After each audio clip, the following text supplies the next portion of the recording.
And welcome back to the Dairy Aisle, ladies and gentlemen. It's me, your host, Eli, as always, is the second handsomest man in the business.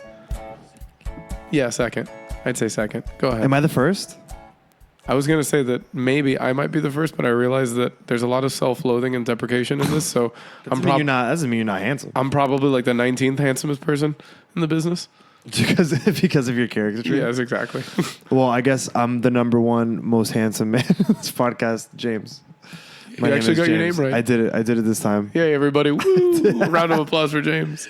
And to be totally fair, I'm extra proud of myself today because I am so fucking absolutely drained and tired right now. You had a long fucking day. I've had a long, I'm going to have a long next 2 days too, but you know what? It's to doing things. That's what coffee and sleep is for. And just as a quick note, if you're wondering why Elias has real deep, quiet rumble to that delicious voice. Yeah. It's because I am one of the infected. Yeah, he is a walking incubation chamber. Yeah, that's the only upside to getting sick is that you get that wonderfully gravelly 4 or 5 o'clock in the morning NPR talk show host voice. Now we got that out of the way. Yay. The introducing the show part? That's the introducing the show part. So how has your week so far been? My week has been pretty great. Definitely a lot of stuff going on because I'm working on a little side project. I'm helping a family member out with they're on vacation. Yeah, so I'm covering for them. Yes, everyone, I moonlight as a hooker. You can't let that clientele run away. You can't. So you got to stay on top of it, and I'm staying on top of it, if you know what I mean. Well, as they say in the business, you got to keep the pimp hand strong. You gotta. So on that note, if anyone's looking for a good time, Neville Power Bottom. I'm on Instagram, Snapchat, and Chatterbait, so look for that.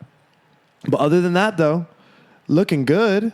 Yeah. Looking good, tired, but good. How's your week is shaped out all right? Yeah, we're getting ready to film our scene next week. So that's really exciting. How's the acting thing been going? It's going really well. Yeah? It's going really well. I'm signing up I know I've been saying this every fucking time, but I've been such a and it's not even laziness. I've just been a little bit gun shy about it. Because I kind of wanted to finish my 3 months of this class and then, create my backstage profile and stuff like that. Just because I really want to feel like I have a handle on it before I walk in. But I got to just fucking do it. So I am going to do it. Okay.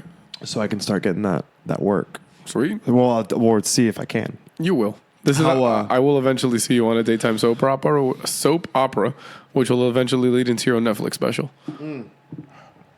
Oh, a Netflix special. And then one day I'll get an invitation in the mail to South by Southwest or Cannes, and you'll be like, yo, come out and check out this random 1 hour video that I did with Shia LaBeouf. Oh my, dude. Speaking of. I know, digressing. Have you seen the trailer for Peanut Butter Falcon? Yes, and oh my God, I need that movie right fucking now. I've never cried harder in my life. I need that movie right now. You know what scene killed me? Which one? The one where him and Zach are slapping each other in the face. Oh, yes. And I lost, that's where I lost it. You're like, oh God. He's a beautiful person. He's insane, but he's a beautiful person. Shia LaBeouf, yeah. And he also got trolled so hard by 4chan. Yeah, but you know what? At the end of the day, I mean, the guy, he's had a bit of a rough life. He had a weird journey. He did. He had a weird journey.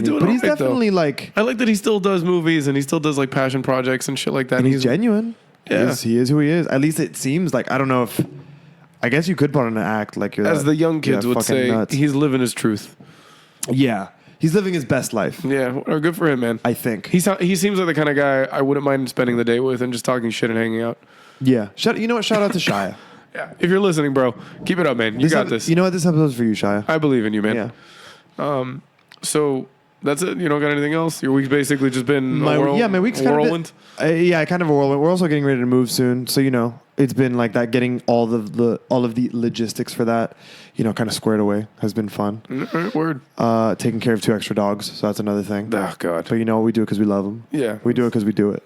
I get. Because when you got to do it, you know what we do? You do it. You already know it. Yeah, you do it. Because we do it. We're doing it right now. So yeah, I mean that's been kind of my thing. Other than that, yeah. Is there anything else that's happened? Really? Not that I'm aware of. No, I think that's it. Yeah, that's it for me. I'm happy. I'm good. What about you? I've been slowly dying. I'm disintegrating into a puddle of dog shit. falling apart. Stop being such a Just like a dramatic, like a rambling ghoul. so dramatic. Like, do you remember Hocus This Pocus? fucking guy. Do you remember? I do. Okay, do you remember when they summon up what's his name, Billy something? Oh my God, what's his name? That he has a fucking look on your phone right now. It's not motherfucker. Billy Zane. No, I know it's not Billy. Why would they summon the fucking I don't know. the ghoul of Billy Zane? No, his name is Billy That'd be something. great. Hocus Pocus. Hold on. I'm sorry, my phone's like on loud. Zombie. I've coughed. If you heard that whimper. Yeah, I've coughed so hard this week that I think I pulled a muscle in my ribs on my You left probably hand side. bruised your rib. Fucking ow! Fucking Billy Butcherson. There we go.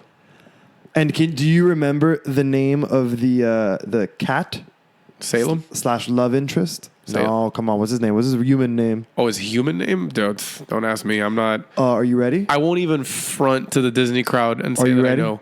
Go ahead. Thackeray Binks. Thackeray. Yeah. So not Zachary. Nah. It's Zachary with someone that has a speech impediment. Yeah, for sure. Either someone had either his mother or father had a lisp when they named him. Oh my God. We will name him Thackeray. Or he was like, his dick was so thick, they were like, Jesus. Not Christ. Zachary. We were going to go Zachary, but that's a Thackeray right there. Wow. But yeah, so Thackeray Binks. Also, fuck that name. So Yeah, absolutely. So fuck that name. But yeah.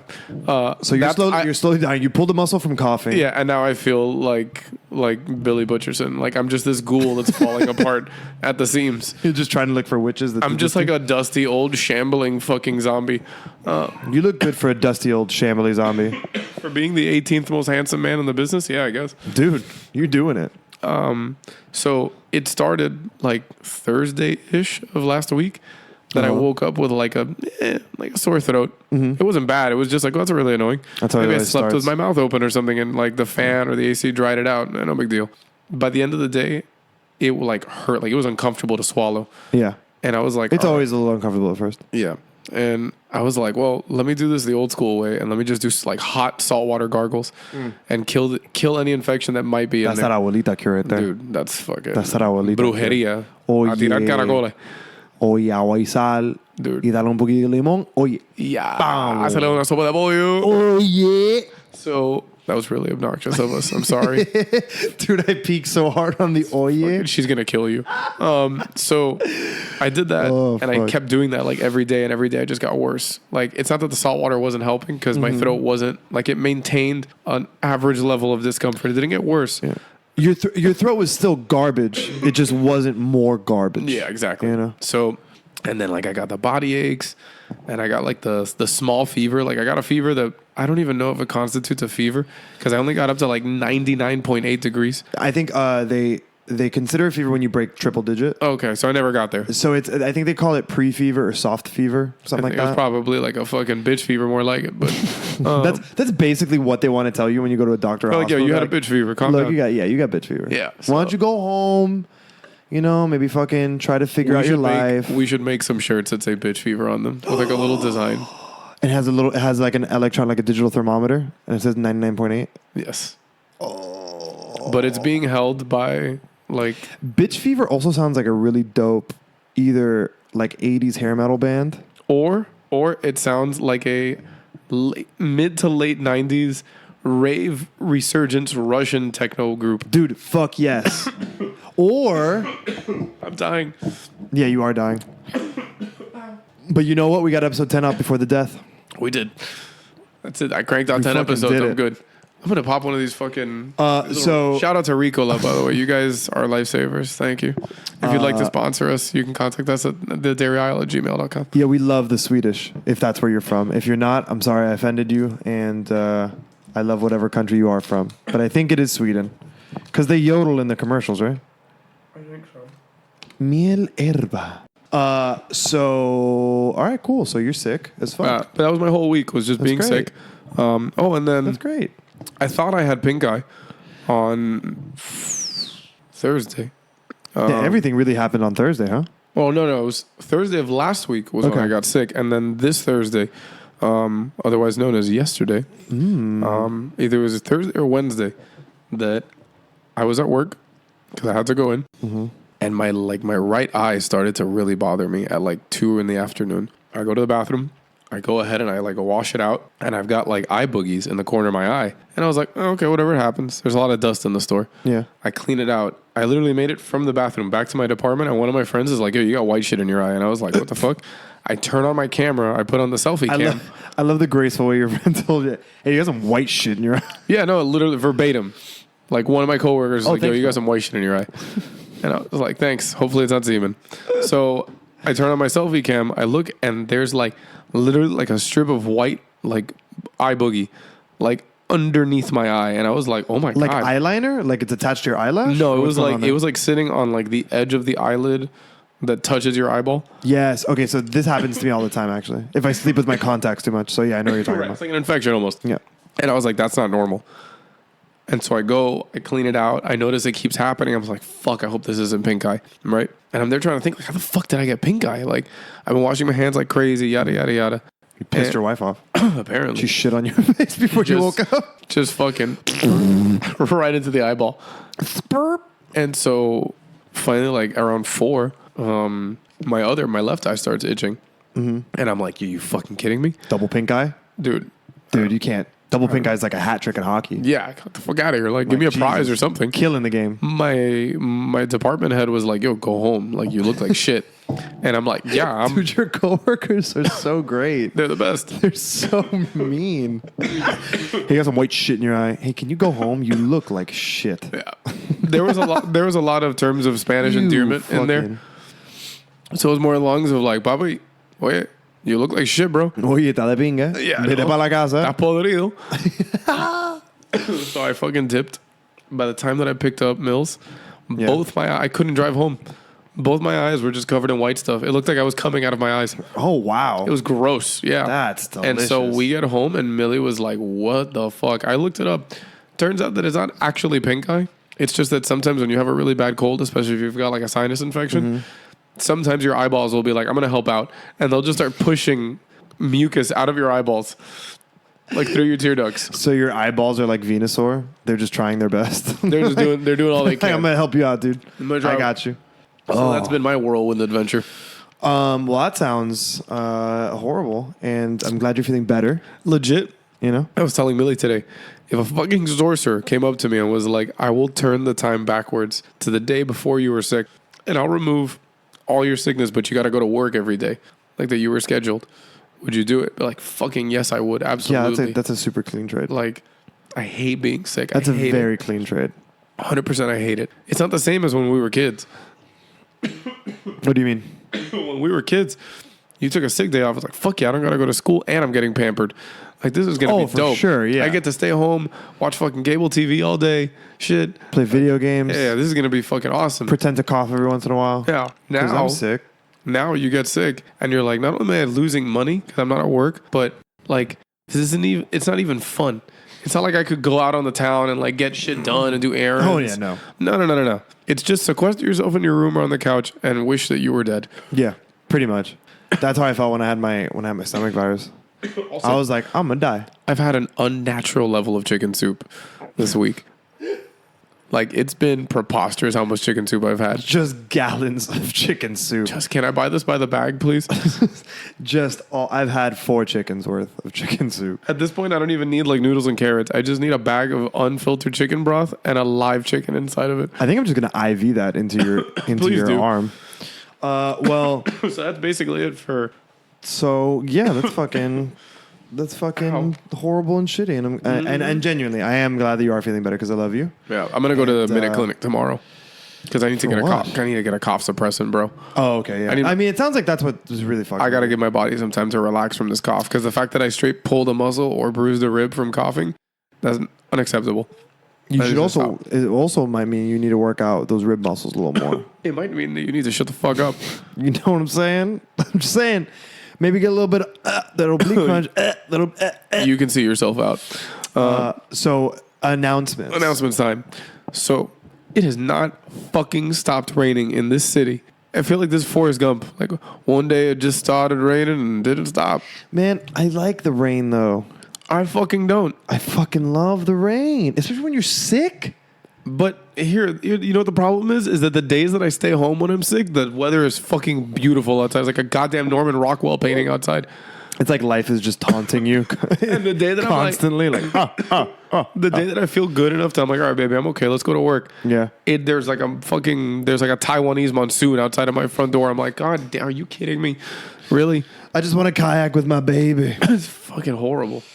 I mean, it's not that bad. It hasn't stopped. It's our raining season. I mean, it's to be expected. It didn't rain for the entire month of May, basically. So I think the weather is just making up for that. Yeah, but today's the first day of summer. I know. Also, for anyone who gives a shit, it's summer solstice and the longest day of the year. Exactly. That's probably why you're having the longest day of the year so far. Dude, it felt like the longest. I said that at work today. I was just like, man, it's a solstice because it fucking feels like it. Yep.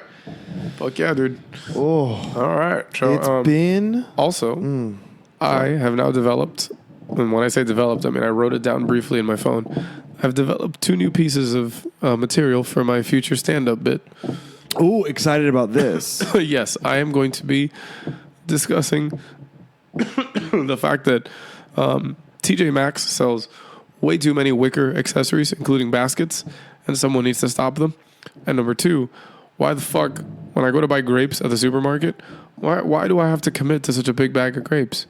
What if I'm not a Roman emperor? What if I just need like 5 or 6 or 12? Like I don't need them by the vine. I'm not gonna be sitting there like, yes. Whoa! Don't give them the whole thing. You got. Oh, there's more than that. No, I know. Well, yeah, more than that. I hope there's more. Than that. I think you have to fill like 3 minutes. Yeah, but I'm also just spitballing. Like these are things that upset me greatly.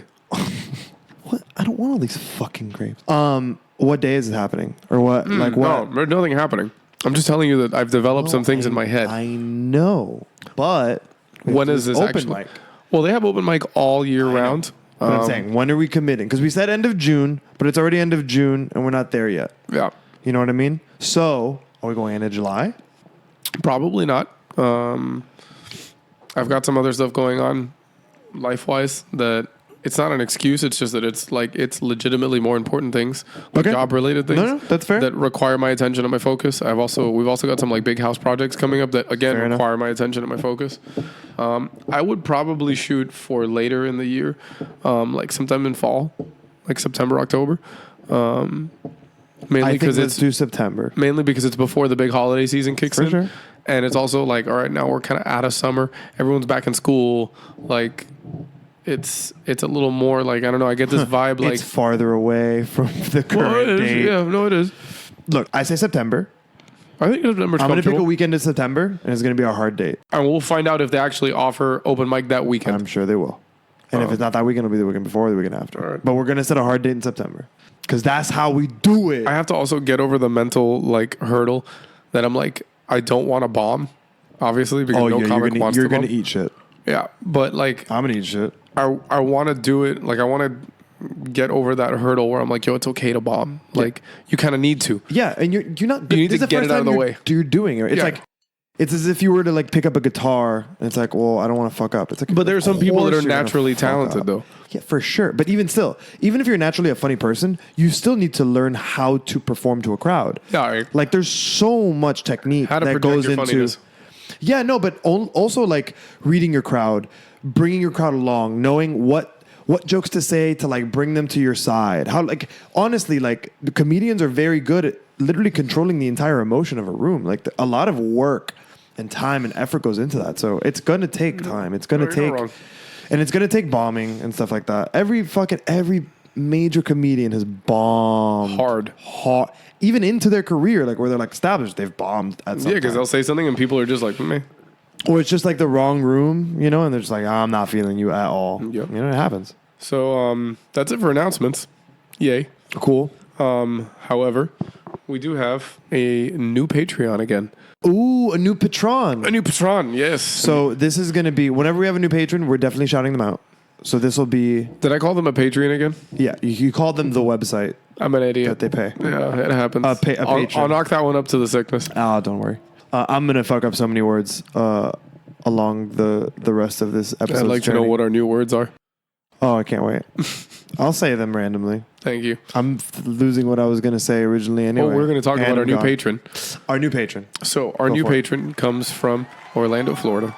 He is Xavier. I love this man with all my heart. Millions are clapping here. Please do. He's a wonderful friend. He's a wonderful confidant. Beautiful father. amazing truck driver. He's not a father or a truck driver, Oh my but God, dude, an incredible artist. With a gun on Rainbow Six. We've been friends for a really long time. I told him about the Patreon that we set up, like the day we set it up, because I just wanted to show it to him and get some of his like input. And his input was like, you know, it was brief but concise. He was like, no, you guys got it. This is fine. You don't need my advice. This is perfect. And he thought it was funny. He thought it was very well laid out.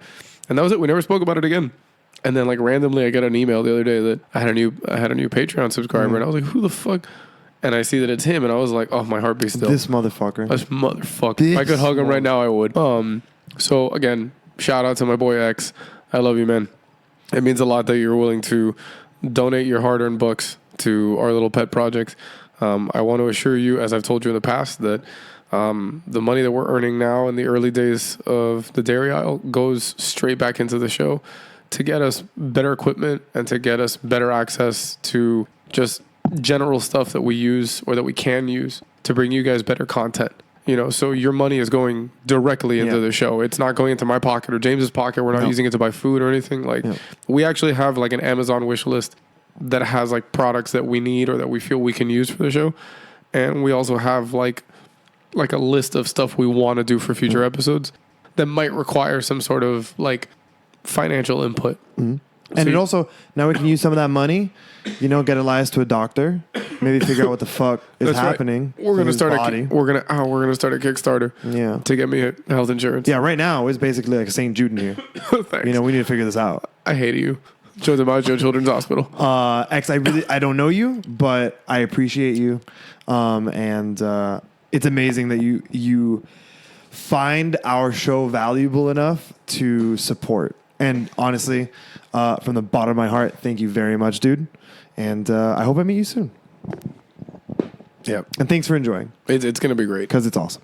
And outside of that, we don't have any other Patreon news to talk about. No, that's it for announcements too, until right? the end of the show. Ooh. Yes, at the end of the show, there will be more Patreon stuff. Patrons. So, the thing I wanted to talk to you about. I was online recently. Yeah, let's get into the meat and potatoes of this bitch.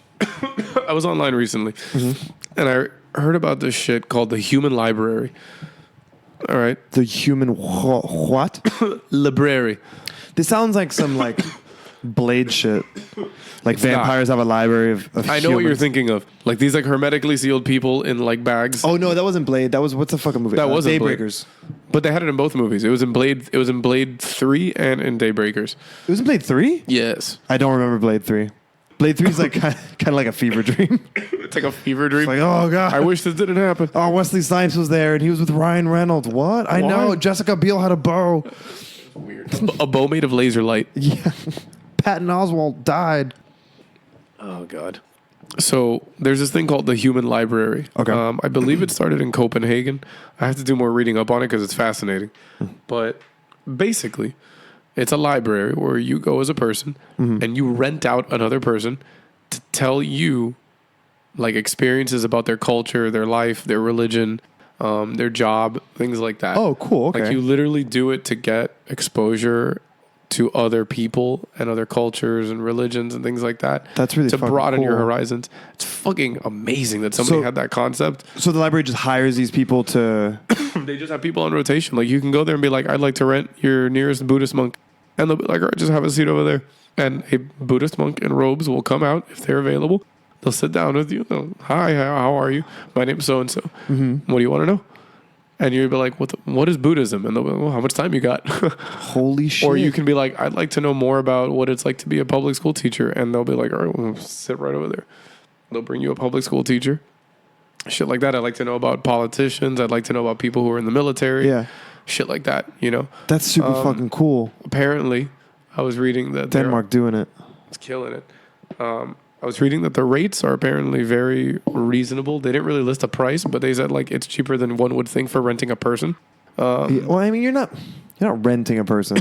You're renting their time. You're buying a conversation. Yes. Yeah. But apparently they're very reasonable, and they do this. So you get like a library card? I don't know. They didn't mention. That'd be dope though. That'd be kind of. This is my public library card, and this is my human library card. The human library card is made of real skin. Oh, That what a twist. Yeah, that's some Eli Roth shit right there for you. God, it's a hostel in the back. Yes, I knew it. It's a torture hostel. There's always in the a back. hostel involved.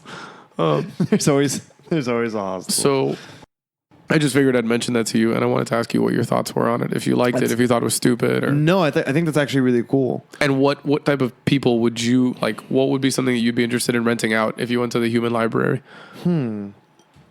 Man, that's a really good question. Serious or funny? Knock yourself out. Well, no, I mean, the Buddhist thing is like where my mind first went when you said Buddhist. I was like, yeah, that's where my mind first goes, because Buddhism is like is a thing that I've never been really exposed to. I know some stuff. Besides like just light research that I've done on Buddhism, because it's not prevalent in the States, right? It's very much still an Eastern thing. So that's probably something I would do, but it's probably like a civil engineer, but like someone that works on something really big.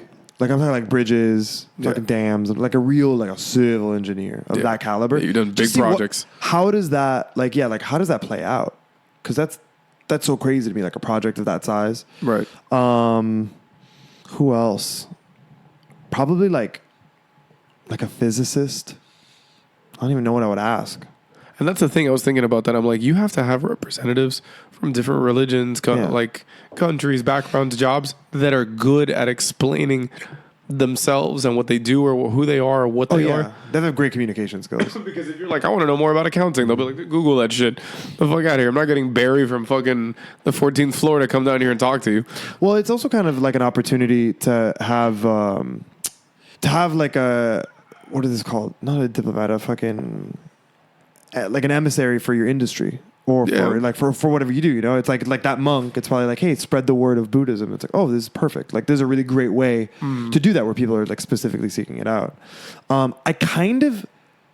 It's funny because I just realized I kind of do this with like podcasts, like especially like the Joe Rogan podcast, because he has so many different kinds of people on. Did you see the new episode with the UFOs, bro? I have not. It's so good. With Bob Lazar, yes, I have not seen it. Is so it good? The fucking Dude, the other guy I watched the Charlemagne Andrew Schultz episode, and that was delicious. I don't know who Charlemagne the God is. I hate his fucking name. Oh, Charlemagne the God's so good. He's so fucking funny, dude. He's got a stupid name.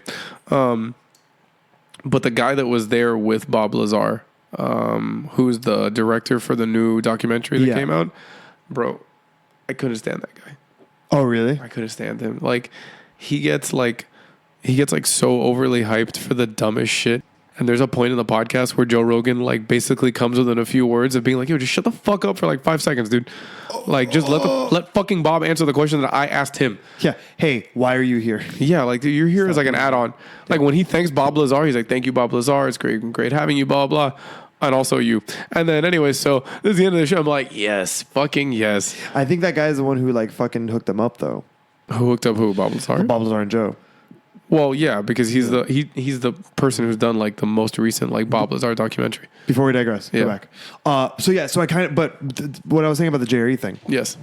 I kind of do that with him where it's like, oh, he's having a fucking like a quantum physicist on. Like, I'm super down to look at that. Or it's like, oh, he's having like this fucking, you know, this comedian that he's known for 35 years. I'd love to know like what their story is. The Kevin Hart episode was so insightful. Really cool. That I lit that on my podcast app. That's the only episode of the JRE that I have like starred, like saved. Oh, really? Yeah, because it's like 2.5 hours, but it's like the most positive, insightful shit that I think I've ever heard. Oh, for sure. And it gave me like a small window into like the type of work that goes into being a stand-up comic, because I didn't know before. I knew it was hard work, but like the way he laid it out, I was like, oh, you should listen to all his talks with all the comics, because they talk shop.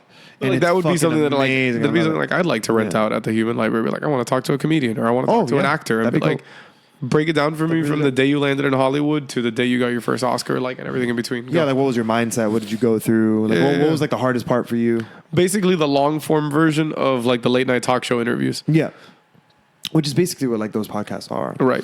But yeah, I don't know. Like, I would have to get there and kind of like figure it out. I'd have to have a little time to think about it, but. I mean, definitely, yeah. Some of the things that I mentioned, I would be really interested in doing, and it's also a really great idea. It's like I kind of 10 seconds or less outside of the box. What? You can go to the Human Library and interview anybody in the Human Library, living or dead, in the history of Earth. Okay. You have a 2-hour conversation with them. Who are you asking for? Fuck. Language is not a barrier. I don't know why my brain went here, but I have 10 seconds. Genghis Khan. Wow, that's a great choice. The greatest ruler of them all. Let's see what Genghis Khan was like. I want to know that. Shit, was I secured safety? Oh, fuck. Yes. Does he just arrive and like, I'm gonna kill you? He just shows up with a Mongol horde. Yeah. He kills me and just fucks my skull. It's like, oh! You just hear, does anybody else hear hooves outside? You look out What into is- the parking lot. Oh, your 3 o'clock is here. Are those Mongolian war ponies? What the fuck? But Damn, yeah. Genghis Khan. Fuck, that's a good one. Dude. Honestly, Imagine talking to Genghis Khan for 2 hours. yo, I know this is weird because you know I'm not a religious person. Yeah. I'd legit want to sit down for 2 hours and talk to Jesus. Oh, fuck yes. But that's a great one too. Not the Son of God. Like, because you know I don't view him as like a divine being. I want to speak to. But what if you talk to him and he is a divine being? But that's the thing. I don't see him as a divine being. I see him as Jesus, son of Joseph of Arimathea. Yeah. Like, I want to just speak to this 30-something-year-old Jewish carpenter from near the Sea of Galilee. Like, Oh. so I want to ask him, okay. like, Okay, I see what you're saying. yeah, I like, see what you're what's, saying. you know, tell me, like, what's I going was on? like, but dude? wait, but what if he comes down and he can like change your dick into a foot? Like, like he's Bam. celestial. Like, I don't think of you as a divine being. Like, what? Really? Watch For my this next shit. trick. Boom. At least it'll be really easy to clip your toenails that way. Jesus is a good one, man. Jesus, I would love to talk the to Buddha. Jesus. Damn, Like the Siddhartha, Buddha? like Siddhartha himself, Oh, like the original, shit. the first one. the skinny Buddha. Yeah, like, dude, The how real did Buddha. Yeah, like, how did you attain enlightenment? Also, while we're on that subject, He think of attained- okay, first of all, the he fuck is attained- enlightenment. He attained his enlightenment. perspective of enlightenment. Yeah, which I'm glad that you bring that up because there's a lot of people that I've spoken to in the past, and even now when we talk about Buddhism or Zen Buddhism, I hear a lot of like, oh, I don't know what enlightenment is. Like, what do they mean? And I try to tell people sometimes, I'm like, don't think of it as the enlightenment. You have to think of it as your enlightenment. Yeah, exactly. You know, there's 8 billion of us. That's great. That leaves a lot of room for possibilities. Your enlightenment might just be realizing that you simply are. There's no masks. Like, you're not someone's son, you're not someone's brother, you're not someone's employee, you just are. Yeah. And other people's enlightenment is on a way higher plane than that. I feel like enlightenment is... I feel like you have multiple enlightenments throughout your life, right? Like, I feel like as you go on throughout life, you constantly have these enlightenment moments where it's like, you know, when you're 18 compared to when you're 25, like there's a massive difference there, and there's a lot of growth mentally. Would you refer to these as how Oprah so eloquently put it once, aha moments? Yes, or epiphanies. Yes. But I feel like an enlightenment is like when the jigsaw pieces fit, and you go, oh, wait, I get this picture. Like, I'm Yeah. not lost in the woods right now. Like, I hit like a high point. And yeah, I I got my see the map. forest. I You know? getcha. Yeah. And I feel like enlightenment is a constant zooming out, because we're so enraptured in what is going on around us immediately and all the little things that we have to do. I think the last one of those that I had was September 11th, 2001. Oh, really? Yeah. Like a pull back. I think that was the only time in my life that I've ever had the 30,000 foot view and I could hold it for a bit. Because I realized at 11 years old, like, I knew what was going on. Like, it made sense to me. I was like, okay, bad guys took some planes, they rammed them into some buildings, a bunch of people died, and what's likely going to happen next is that we're going to go blow them up. So, like, I saw the game plan, like, in front of me, and it made perfect sense. Like, I wasn't scared, I wasn't freaked out or anything like that, because I was so, like, wow, is this how adults think all the time? Like, I had that moment of, like, connectivity with, like, current world events that, like, even as an 11-year-old, I had this, like, moment where I was like, okay, yeah, this is logical. This makes sense. They don't like us, so they're going to do something to hurt us, and then we're not going to like it, and we're going to go and get revenge. Like, this is the way of the world. Yeah, it's almost like you could see, like, you're not lost in the commotion of the emotion of the moment. How easy for me to You're say. looking at the battle plans from like the back, you know? How easy for me to say safely at home in Miami, but No, but that's not. Yeah, but you're not saying that like the people there should have. No, of and course you're not. just saying this is your perspective of it. yeah. But since then, Right? I don't think I've had. No, I lie. I've had one other time, but it wasn't as profound. It was when we bought the house, and it was time to start renovating it from the inside, Yeah. and I had this like moment. I'm sorry. The way you said from the inside, it was like ominous. We had to renovate it from the inside. Oh, Jesus Christ, dude. Exercise all the ghosts. Turn the villain down. But like I had that moment where I was just there was one afternoon I was inside the house by myself, and and I was like looking at all the things that I had to do, and I wasn't overwhelmed. I was like, okay, each one of you is a numbered task, and I will get to you when I get to you. And at the end, I will produce a home that I can be proud of and that I like to be inside of. See, I feel like that is also another form of enlightenment, is realizing that... Like, I was at peace with it. Like, I knew what was going to come next, and I knew that it was going to be okay. Well, you took your emotion out of it, right? Yeah. So instead of having an emotional response to the situation where you have like this kind of either annoyance or anger, apathy to what it is, because like you're just having like, I don't want to do it. You break it down into like what it is. You're like, okay, well, what is this? It is a series of tasks that once accomplished will give me the thing that I want, right? And I feel like there's, again, so many different forms of enlightenment. That it all depends on you. Like, what's your I had a moment of enlightenment right before I started the acting class, and I realized that... Was that the moment in the car? Yeah, where I was like, oh, I'm not happy. And I'm wasting my time. Yeah, I need to do something that makes me happy, or I'm gonna regret it. I'm gonna lose it. Would you call the moment that you realized you wanted to marry Christy, was that a moment of enlightenment too? Or was that the opposite because it was all emotional? Yeah, I feel like when it comes to things like that, it is more emotional. I definitely had an epiphany when I realized I loved her. There was an epiphany. Do you think that we can have emotional enlightenment? Or do you think it's all logic? I think it happens all the time. I think people have emotional enlightenment all the time. Do you think it's only through love? No. I think it can be through a lot of things. Emotional enlightenment is kind of weird because I feel like it's like the understanding of your emotion in a deeper way.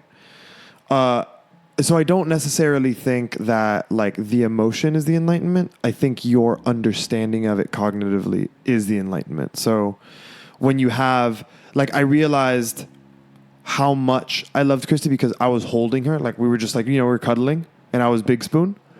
And I was like, I don't think I've ever been happier than right now.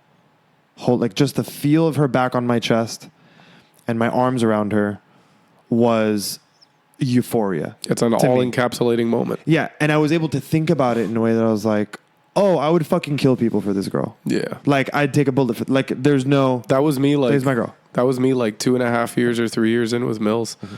I forget what it was that we were doing. I think we had... I forget what it was. I think it was 2 or 3 years in. I think it was Christmas morning, actually, that she had gotten me a copy of World of Warcraft Cataclysm. Fucking nerd. So we could play together. Mm-hmm. And she had never had like a super like old school style like Christmas morning that I knew of. So like we had the Christmas tree, we had all the presents under there. Got it. And my mom woke up and started to make breakfast, and I lit the fireplace in the living room, and I went and got her out of bed, and I was like, look, fireplace. I set up both of our laptops. I already set everything to download. In an hour and a half, we'll be playing together. And we spent literally the rest of Christmas morning sitting in the living room with the fireplace and the dogs, covered in blankets because it was cold as shit outside. Yeah, with the sliding glass doors open, just playing World of Warcraft together. Oh, that's fucking dope. And I realized at that moment the same thing. Like, I would literally set this entire city on fire for her. Yeah, like I'd burn everything to the ground. And you understand it in a way that's not like you're not getting hype about it. You're not. It's this really cold, logical understanding. Like, oh. Like, this is like a whole new level of feeling that I haven't had, right? Yeah. Like I can't even imagine like when your kid's born, like that feeling. Everyone says like you don't understand it till you have a kid. It's like, yeah, it's super true because until it's a part of your life. And there's some people that don't even like that sort of like enlightenment, I guess, if we're going to use that term. When they're having a kid, some of them don't even have it when the kid's born. Like, I've spoken to people that are like, dude, it didn't hit me until like 3 or 4 months later. Yeah. And it's like at the random time, like I was changing a diaper and I just looked at them and I'm like, oh my God, I'd kill your own mom. Yeah, I'd kill your mom if she tried to hurt you. Yeah. Like my loyalty is with you now. That's how I feel about my dogs. Like I get like with Deuce, like I think I had like an emotional epiphany. Like the second year we had him, he got really sick and I don't know what it was. I think he ate something and I really did not agree with him. And he was just emaciated. He wasn't drinking water. He wasn't eating. I took him to the vet, and they're like, oh, what's wrong? I told them, and they're like, oh, just sit over there. They'll sit you in a few minutes. And we're walking over to the bench, and Deuce just pops a squat and literally just poops a puddle of blood onto the floor. I also have a butt blood story with my dogs. Let me tell you, it's the worst. I've never been seen by a vet faster in my life. They were like, "Oh shit, that room over there is just opened up for you." Look at that. Yeah. We took him into the room. They put him on this cold metal table. And I started to get kind of like emotional because I'd never seen that before. I'm like, I hope he's not dying. And I started petting him and talking to him, and he looked so scared. And they brought him like a blanket. And these people at Banfield were super sweet. They brought him a blanket. And when she sees that he's on the table, she's like, nah, hold on a minute. Stay with him. She takes this like microfiber like blanket. Yeah. And throws it in the dryer that they have to get it hot and warm for him, like a little burrito. So sweet. She comes back, we burrito him, and when she leaves, I literally pick him up. I lay down on the metal like examining table, and I just hold him and I cuddle him. And I was crying because I was like, I don't want you to die. And I think that is the turning point in my relationship with him. Because ever since then, he's been my shadow. Like ever since he recovered, he doesn't leave my side for anything. Well, you were there when you needed him, right? When he needed you. Right, but it was like the last time I felt that way for an animal was when we put down Brandy all those years ago. Oof. Back in like, God, the hell, how old I was? Like 2009, 2010. And I like since then I never had gotten like close to another animal. Yeah. And when I got that close to Deuce, I was like, oh my God, I didn't know what to do with the emotions. Yeah. And like it became clear to me that day when they're like, hey, he's gonna live, he'll be fine. We're gonna put him on IV for a couple days. He'll be fine. Yeah. He just has a sensitive stomach. You got to put him on this special food. And I was just like, dude, never again will he feel like this ever. Oh, dude, the day that my dogs go, it's gonna be a wild one. Oh, dude, I'm gonna be a shit wreck, dude. You better call me because I'm gonna have to hug you. Oh, dude, no, I'm not gonna see anyone for like at least 2 days. I'm a troglodyte for 2 days because I won't. You can't compose yourself. I'm not gonna be able to deal with anyone. Yeah, like I'm gonna be in my feelings. I'm gonna be like Drake at a strip club. I'm just gonna be all up in my feelings. Cue Sarah McLachlan, Arms of an Angel, dude. Because it really is like they're like when you domesticate an animal. Like domesticated animals are basically just forever babies, right? You keep them in like this baby-like mindset, and like they depend on you, and you grow this very parental bond with your animal, right? And obviously it's like more ubiquitous now that people have dogs like that and cats like that. When my cat goes, I'm gonna also be a wreck. But there really is this like everyday, like they depend on me. Like I have to walk them, I have to feed them. They give me love, I give them love. And it's never like they really are like you're their entire world. It's like this crazy fucking It's this crazy relationship that I know when that day comes, I'm going to be just the garbage. Worst wreck, dude. Yeah, no, you're going to be liquid garbage. Oh my God, it's going to be horrible. I don't want to think about it. But you know what? There's this. But that'll be another form of emotional enlightenment. You know? I was reading about this the other day, like, you know, dealing with like loss of a pet and grieving and all that stuff. And there was this quote, and I don't know why my brain keeps telling me to tell you that it was Winnie the Pooh that said it. Okay. Winnie the Pooh has a lot of great quotes. He does. But it was basically like when dealing with the death of an animal, it was, what was it? How beautiful to have had something so dear to you that it's so hard to say goodbye. Oh, see, I love shit like that. Yeah. Did you hear the Keanu Reeves one on Stephen Colbert? Oh, don't even. Dude. Can we talk about Keanu Reeves and how much of a man he is? For those of you that haven't seen it, we'll put it in, I'll ask the producer to put the link in the show notes. He did an interview with Stephen Colbert recently promoting the new John Wick movie, which I haven't seen yet. I haven't seen it either, I've heard it's excellent. It's a travesty. And at the end, he asks Keanu Reeves, jokingly, he's like, oh, Keanu Reeves, what do you think happens when we die? And the answer he gives him is beautiful. Do you know it? I know it. Yes, I know it by heart. Oh, okay. But it's just such a good answer. I know when we die, the ones that love us will miss us. And Stephen Colbert just looks at him like, really, motherfucker? No, but you're that good? But he looks at him, I think, because Stephen Colbert, like Keanu, from what I've read online, they both have experienced like a significant amount of tragedy in a short breadth of time. I forget if it was Keanu or if it's Stephen Colbert that lost like multiple family members in the same plane crash. Keanu. Yeah.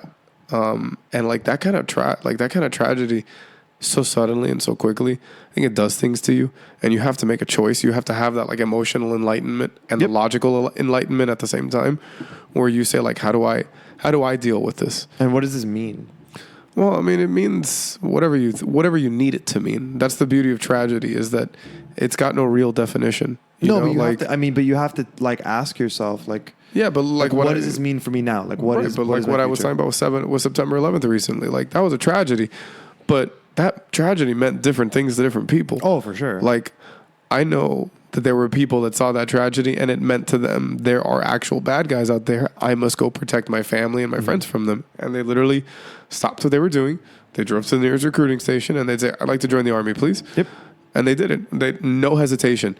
Some of them died. Some of them went over to the desert to fight Al Qaeda and they got fucking killed. There's other people that saw it and said, oh my God, the sky's falling. You know, I don't know how to deal with this. My security's gone. Yeah. There are other people that were just grieving the loss of their friends or family. There were other people grieving for their city. And then there were other people who had an enlightenment about the tragedy where they said, the world is not what I thought it was. Yep. It's now time to adjust. And they adapted to that adjustment beautifully. You know, there's other people that didn't. There's other people that to this day are still like trying to fight the system. Like, no, I got to fucking have like a way around TSA and shit like that. It's like that shit's in place for a reason, motherfucker. Like, you really think the TSA people want to touch your fucking old ass ball sack? Come on. I have a thing about TSA that we have to get into in another time. That's going to be a different episode. Be a totally because we could talk episode. about TSA for 3.5 hours. Oh, it'll be the TSA episode. It'll be fucking TSA. But yeah, I don't even know how we got on Buddhism Because and Zen and Enlightenment. Because I wanted to. Because of the Human Library. Yeah. So yeah. But moving away from that, there's another thing I wanted to talk to you about. Because we've asked Jay for some fucking enlightenment, since that's the fucking word of the day apparently here. What the fuck is going on in the Dominican Republic? Oh, dude. What is happening? Is this the People are vacationing in the DR to die. Is this the fucking Thunderdome? Like, what's going on over there? Dude, it's like nuts. Not only are people like drinking things out of the mini bar and just croaking because it's fucking poison, but you have like this lady got fucking assaulted by a possible employee. Dude, I don't know if he like stole an outfit. Did you see the video, the picture of her? Like, oh, dude, her face is literally a bruise. Like her entire face is just a welted bruise. She just looks like a purple hamburger. Dude, it's horrible, yo. He beat her, raped her, and left her for dead. Wait, he raped her? I think he raped her. What the fuck? Fuck, dude.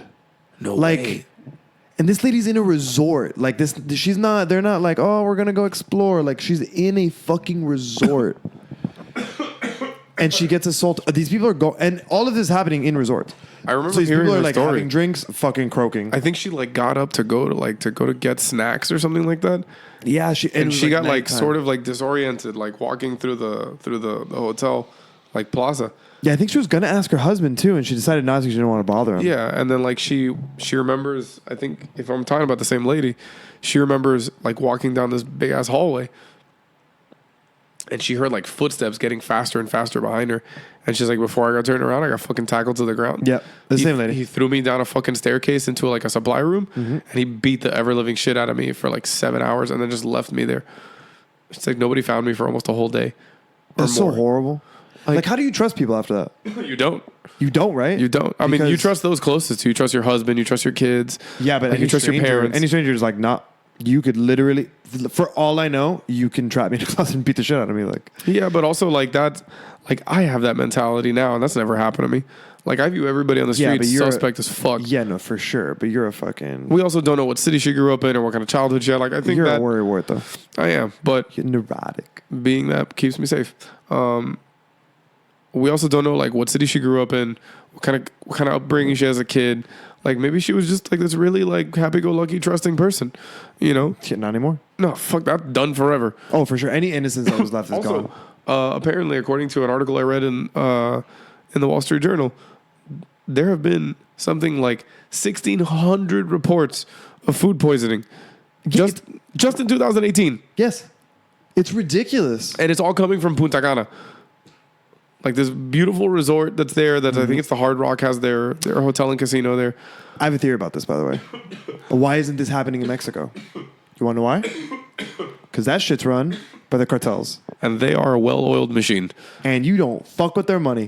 You keep That's why when you're in fucking Mexico and you're in an all-inclusive resort, like, oh, you're good. You're Gucci. It's being run by the cartels. You're Gucci. No one's going to fuck with you. That's how they wash their money. Oh, for sure. That's money. That's the biggest money They laundering want operation. no on earth. problems at the fucking resorts. No. Leave. Let those fucking white people come in here and spend all the money on And I fucking swear to mojitos. God, if you lay a hand on a single one of those gringos' heads, I will fucking I will skin you. hang you from the nearest lamppost as a message. Skin you. But yeah, dude. So what are you saying? Do you think we need to import like several small Mexican cartels to the Dominican just to Republic? infiltrate the DR. No, man, I feel like this is also a really, I feel horrible for the people that were affected by this, right? And the people that died. Like, how horrible that you're on vacation and like you're thinking you're just gonna have a really good time, you're unwinding, and then like you walk back into your room and your husband or wife or kid are dead because they fucking decided to have a cocktail. Like, that's terrifying. But I think it's also like a really good reminder that just because you're in a resort and there's this facade of like really family friendly safety, like the world is the world, and like not everything's not guaranteed, including the fucking drinks in your minibar. And like you have to be careful. I mean, not that you know, right? But like you just have to fucking be careful and really think about the fact that like we're all so lucky to be able to just walk around, dude, like fat, dumb, and stupid. Did you hear and the just fucking, enjoy life? Did you hear that this fucking guy, the former one of the former MVPs for the Boston Red Sox, David Ortiz, Big Papi, you heard he got shot? What? He got shot in the DR. Like, why? Like life-threatening injuries, mistaken identity. I'm sorry. Tito Ortiz is like 6'4", like almost 300 something pounds. How big is the guy that you thought he was? He's also like, you're in the DR. He's one of the biggest Dominican heroes ever. Fucking baseball players. No, he's a hero. Like, is he? That guy's basically like a folk hero of the Dominican Republic. I don't know about Dominican. He's also one of the best baseball players of all time. But he is. He's fucking amazing. But like, also you shot David Ortiz. Like, if you don't go home and kill yourself, do you understand what's gonna happen to you, dude? Shit like that happens in DR all the time. Jay tells us all the time about the roving packs of fucking wild dogs. I'm gonna stop you right there. What the fuck? Oh, you don't know about this? I'm about to find out. Oh, yeah. It'll be like a Dalmatian, a Golden Retriever, a Yorkie, a Doberman, 2 German Shepherds, and they're feral because they basically like they got out or they were just like let go or whatever, or they bred in the wild and they've reverted to feral, and they'll hunt in packs and they'll corner people. Like they'll find people just dead. They'll find like carcasses of people because they were eaten by a pack of dogs. Yeah. Yes. So the takeaway is, don't go to the Dominican Republic. Don't go to the fucking dude. Every time Jay tells me a Dominican Republic, so look, nothing against the DR. I love Dominican people. One of my best friends is Dominican, and I would honestly, we are planning a trip to the DR. Are you really? Yeah, for sure. Okay, well, I'm gonna have to lend you some stuff from the armory before you go. But man, like living in the DR, like that, like in the DR. No, thank you. Fuck that, dude. I see now why like rich people that live in the DR build like their house as like a compound. Oh no, and it's like far away from everything. It's like it's like 4 miles away from a city. Yeah, like what I spend in 6 months on a mortgage, you just spent on building a concrete perimeter fence around your entire fucking house. And they have, I mean, like Jay's family has like a private beach house, you know, and that's where we would go visit. Right. You know, like away from like the hustle and bustle. Yeah, and the roving packs of fucking wild murderous dogs, apparently. Fucking crazy. I'm surprised the dogs aren't armed with guns, too. Dude, Jay went to El Barrio, which is like the ghetto. Yeah. And because he was fighting Beta Fish, which he was the reigning champion, 70 matches in a row. And he would have to go purposely dressed like more bummy.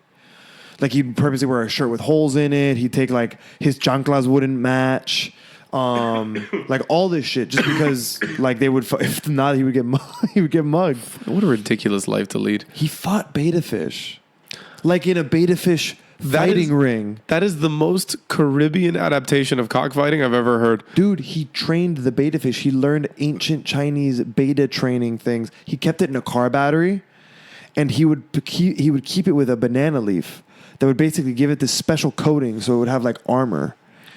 Dude, no, and he kept it in pure darkness. So that way, when he would take it, he would only expose its light when he would take it to fight. So like he'd train it so when he saw like a movement, he would immediately attack. What did he feed it? The corpse of the defeated dude, fucking beta we have fish? to like have him. Dude, totally honest, I want to have him on to interview him We need about to- his beta fish fighting days What the because he told me the story. It was like 45 minutes. Unbelievable. Well, we know how Jay is with stories, so Yeah, but it was worth it. that 40 Everything he said was like, what? What? What? get out. Who? They came to your house? They were wearing what? They carried you on their shoulders? Where did they get the confetti from? You kept the fish where? But yeah, man, it's fucking nuts over there. It's nuts everywhere. DR's a You gotta ridiculous stay. place. So I'm staying inside my house. You gotta keep on your P's and Q's, dude. You And gotta this mind them. This is why I never leave my house and why I never left my apartment. Okay, but hold on. I pay, No, but that's too far. I pay good money for this place. I'm getting my goddamn money's worth. All right. I mean, I think you still gotta explore. You just but you gotta know what you're getting into. I can man. explore. I can explore my front fucking yard. How's that? Explore all the time. No roving fucking gang of feral gun-toting Dominican dogs out there. I love that they're getting more and more menacing. Eventually, they're just gonna have their own cartel. Yeah. They're gonna be the Nuclear ones who- weapons holding.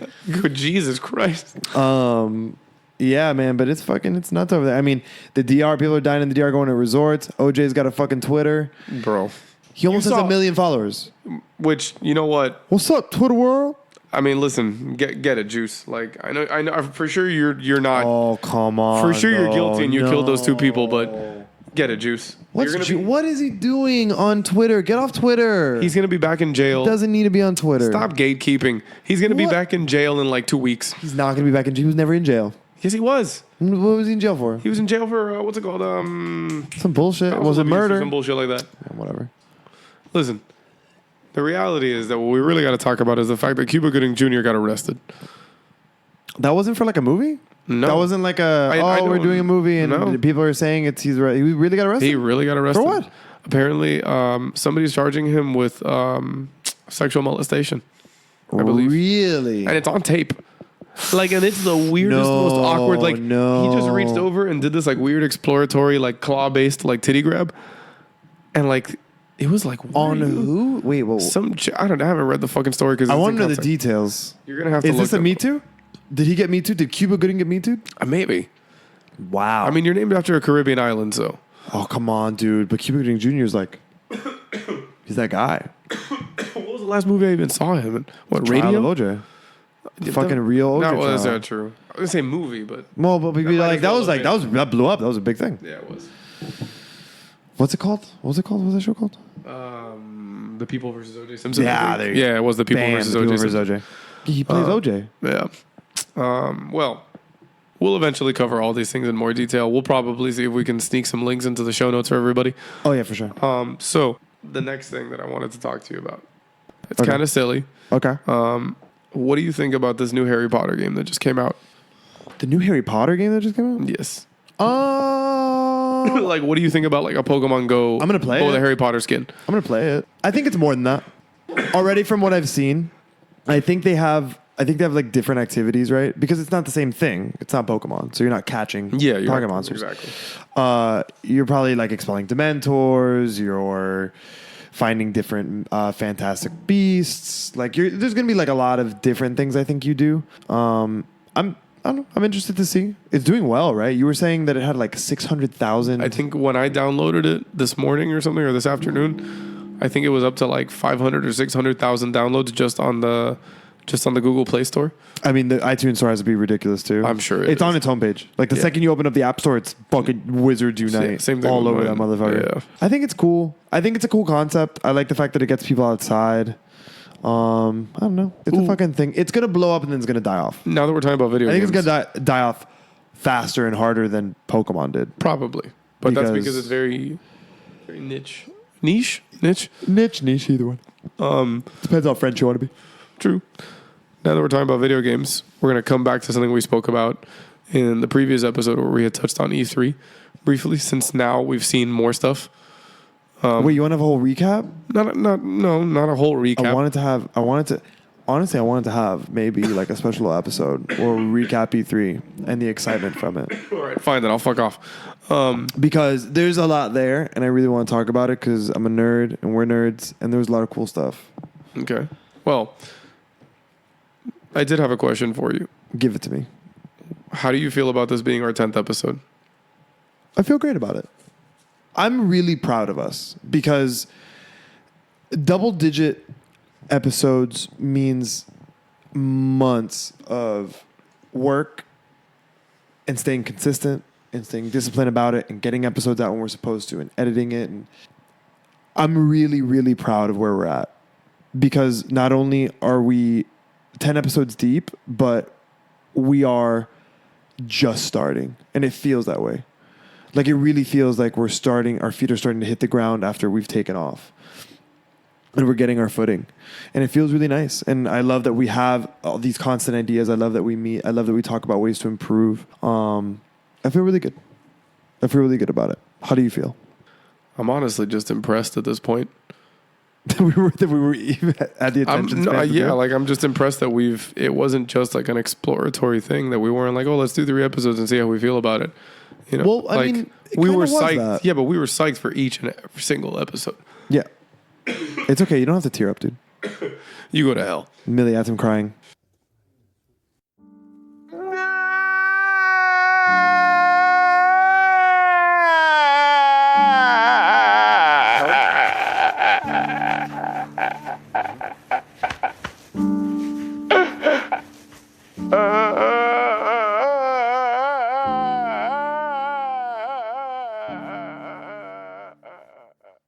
Ow. Oh, and don't worry, Millie. Eli added it. Oh my god, my ribs. Oh. No, I'm more impressed than anything.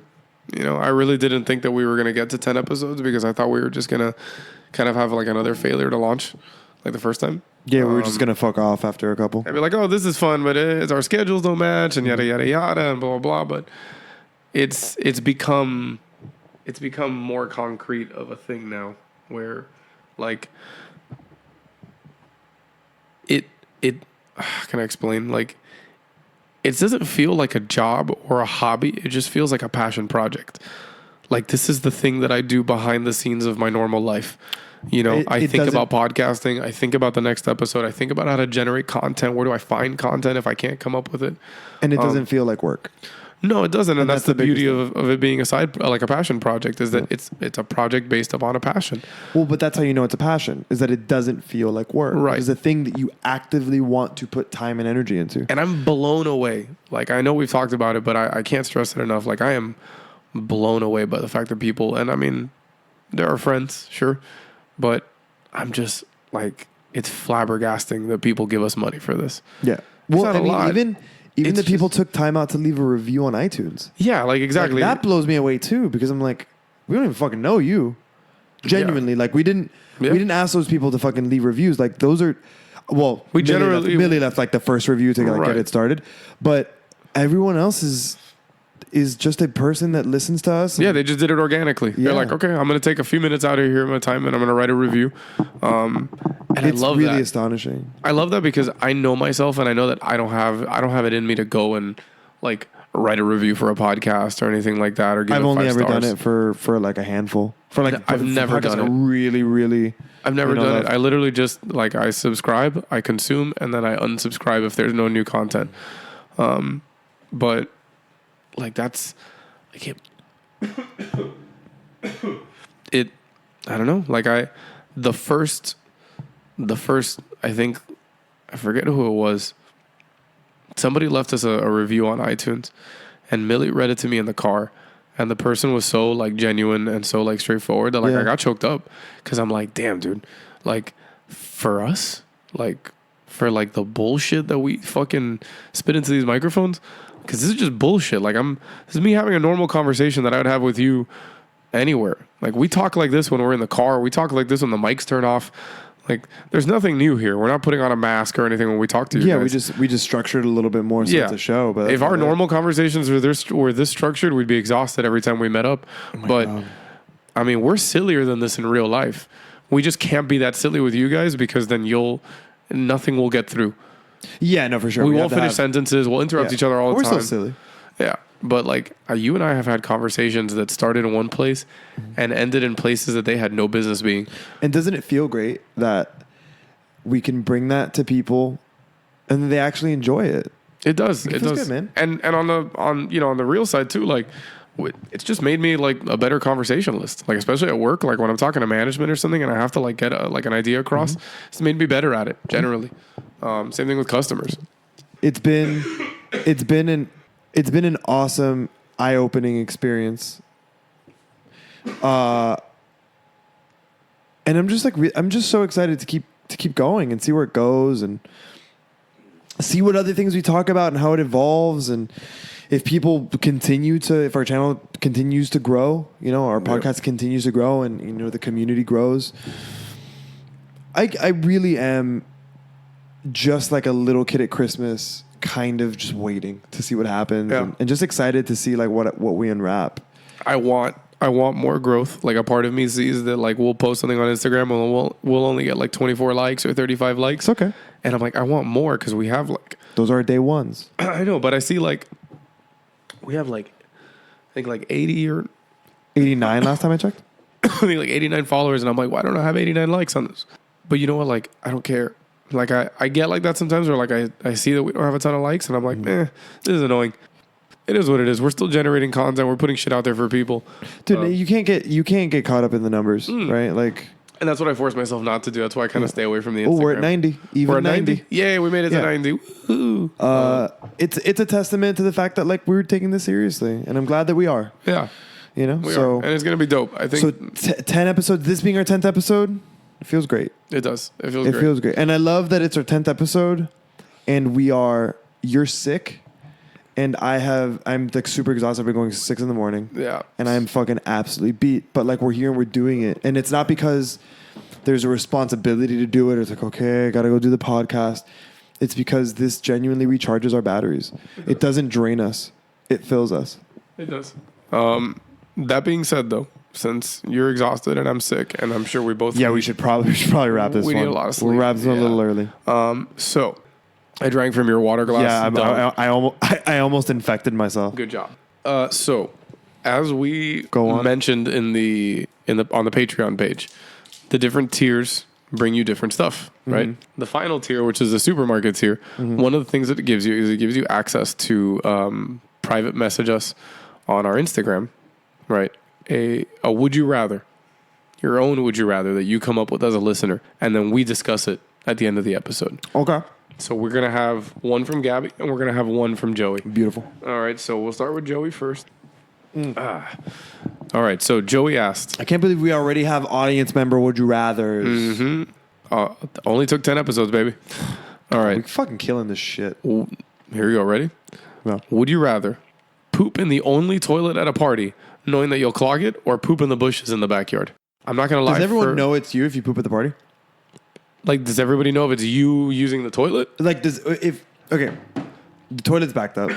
Does everyone know that you're the one who did it? I would suspect that there was enough people at the party that at least a couple people saw you go in, And what if there's a line? Like what if it didn't clog for the 10 people ahead of you, but it clogs for you? You know it's going to clog. So and there's a line behind you. And then my other alternative here is go poop in the bushes. Go poop in the bushes. Yeah. I mean, this one kind of depends on my mood. Do I want to be a dick and fuck this party up? I'll go clog the toilet. I don't give a fuck. You can know it was me. Or do I want to be a gentleman and go shit outside like a bear? I think I'm going to clog the toilet. Yeah? But I don't mind shitting in a bush. Again, depends on my mood. You know what? In the mood I'm in now, I would go shit in the bush. I don't want to ruin the party. Me, with all of my stomach problems, I would definitely just be like, yeah, I'm clogging the toilet and I'm getting the fuck out of here. And I'm going home. It's been great. Thanks. Never going to see you suckers ever again. You're just going to fucking ship and dip? Oh, dude. 100%. I am the fucking poop terrorist. Oh, my. Oh, yeah. Poop jihad. I am calling a brown holy war against your toilet. Oh, my God. All right. So now we got that out of the way. The last one from Gabby, our super fan. Would you rather know the date of your death or the cause? That's a deep one. I'm going to say cause. I can answer this one pretty quick, yeah. She also said... it sucks either way, but cause. She also specifically said date. She did not say time. It doesn't matter. Cause. Yeah. Because now, I feel like if you know the date, you're living to that just date. Count down, yeah. You're just counting that day, then. But now if you know the cause, do you try to avoid anything that would... Like, do a final destination and avoid anything that would cause... Like, anything that would trigger that cause? Like, if she tells you, you'll die on a roller coaster accident. You're like, well, I'll just never ride a roller coaster ever. Problem solved. Yeah. Do you think the universe would adjust, or do you think that you are destined to die on a roller coaster? Like by some weird like fucking universal there, yeah. like Machiavellian You'll get there. Yeah, you'll end up on a roller coaster against your weird will. engineered fate plant. What is this? Oh god. What's going on over there, James Bond? You got a new message on your little doodad? You know, when you're a fucking secret agent, That's how you gotta know get I'm- used to fucking doodad messages, man. That's how you know I'm an old man in my head, because I refer to your Apple Watch as a doodad. Doodad. Yeah. I think you've been an old man since Forever, since you high were school. Born. Yeah. Oh, yeah. Been an old born man. I'd also like to know so the cause. I'd also You go do with cause. Yeah. You can do date. Nah, because like you said, I'd just be living to that date. Like even That would be the worst. even right? if the date is 60 years in the future, I'm like, I'd just be doing the math and being like, great. So I have to compress the rest of my available life into X amount of time. I could be happy for that for like 40 of those years. If it was 60 years in the future, I would be kind of like blissfully ignorant for the first 40. I'd be like, I have 40. But the problem is you also don't know the cause. So what if death tells you like, hey, you die in 40 years? Like how? Well, I can't tell you that part. So you could either die a horribly agonizing death, or you could just go quietly and slowly and peacefully. Yeah, but that's kind of like my position now. That's my life now. I could die a horrible, but you also agonizing don't death, know or the I could die date. peacefully. But you don't know the date. No, for sure. But I think knowing the date, no No, matter what way you go, you're it kills going. it. It ruins it. It just it ruins it. It ruins it. It's like knowing the end of a movie. It's like knowing that Bruce Willis is dead in The Sixth Sense the entire time. It just Spoiler kinda ruins alert. the movie. You've had over 20 years. Watch the goddamn movie.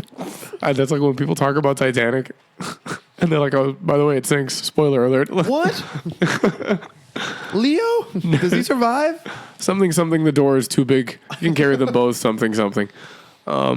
What cause would you want? Would you want something like totally dope, like you fucking flipped your Ferrari off the side of a fucking cliff, or Into the mouth of a shark. while shooting it with a machine gun? Yeah. Like, or do you want something like he developed an illness and he died peacefully amongst his family and friends? I would like to not overstay my welcome. For sure. So like I wouldn't want to be like totally dependent. So I definitely want to go not too old. Like I don't want to be 130. Cause though, I don't know. I'd want to go. I definitely would. I mean, I don't want like a violent death. But I think I would want something, yeah, like surrounded by friends and family. I think I'd want something like a nice, calm death. To be fair, a death I could control would be probably the best. I think that's what we all want. Like a death that I could just be like, and press the button. and I love all of you. I wonder if that's going to be the future of. I hope that voluntary euthanasia is a thing. But like to the point where You should be allowed to end your fucking life if you are in constant fucking misery and pain, or you're just totally done with it, useless, and you can't even fucking get up to shit. Yeah. Like how fucking low do you have to be before they allow you to? And yet, for some die? reason, we keep trying to keep these people alive. Even them, like perfectly, like in a normal conscious state of mind, being like, I don't want to be alive anymore. Yeah, but like, can we fucking go? I woke up today. This sucks. Like, Yeah, like I woke up again. it was Damn a disappointment. Yeah, when you wake up and you're like, fuck. Well, this got real dark. So, But yeah, but I mean, I feel like if I had to choose a way to go, yeah, like a nice peaceful way, surrounded by people I love, surrounded by the current Congress. Mitch McConnell presiding over your deathbed. or just mid. He does look like the Grim Reaper, so I mean, Does he? He's God, the Grim Reaper looks so boring. he is. He's Mitch vanilla. McConnell looks like he could, at any point in time, pull a butterscotch candy out of his pocket. I feel like he's so old that butterscotches are like they're too new age. Too modern. They're too like, oh, Werther's Originals. The hell is that? I got a dried fig. I've got some saltwater taffy I made at home. You know what he also looks like? I'll tell you exactly what he looks like. You've seen that blobfish? The one that looks all pinky and melted? That's what he looks like. He looks like he can just anamorph into just a gelatinous like bubble of water whenever he wants. Mine's similar. Do you remember the scene of the senator in the first Yes, he's X-Men Senator movie? Kelly. He's just a bag but of like water. as he turns into the fucking This is how turns you into know liquid. By the way, this is how you know it's like 12:15 in the morning because we God, it is 12:15. Yeah, we're going off the rails. All right, all right. So shoppers, please take all your purchases to the front. as always, it's been an absolute pleasure having you guys. You know where to find us. You do follow us on Instagram. Talk to us. Let us know. Leave a review on iTunes if you would be so kind. Let us know what you like, what you don't like. Throw us some love. We'll throw you some love. Yeah. Don't forget to check out the Patreon page. Check out the Patreon page if you're interested. Yeah, we've got a lot of different tiers. It doesn't have to be $10. It can be $1. Hey, whatever it is. You know, if you want to donate time, you can message us and be like, hey, I want to help you guys edit. I want to help you do something. Oh my God, you know, yeah. I want to contribute like something that's not money. Be like, all right, cool. We'll figure something out. You know, we might not need anything, but we might just tell you like, hey, I don't know, just give us a shout out on your Instagram. Something. So, but other than that, do you have any messages before we sign off? That's about it. That's about it. We love you guys. I love you all. Thank you guys for sticking with us for 10 episodes. I know it's a big ask because we're both super obnoxious and we talk a lot of shit. But and also, I know we talk about how grateful we are a lot. Yeah. But it really is. We really are grateful. Like it's a little surreal. 10 episodes is not a lot of episodes in the realm of like, podcasts, but or even like the amount of followers we have or patrons, but like every one of those means so much. It does. Because this is something that we just put out because we feel strongly about it. And to know that you feel strongly about it like we do, it really does put a smile like on my fucking heart. As Peter Frampton once said, do you feel like I do? I don't think we could end it any better than that. Probably not. I love all of you. Good night. Have a we'll see you in wonderful 2 weekend. weeks. Peace out.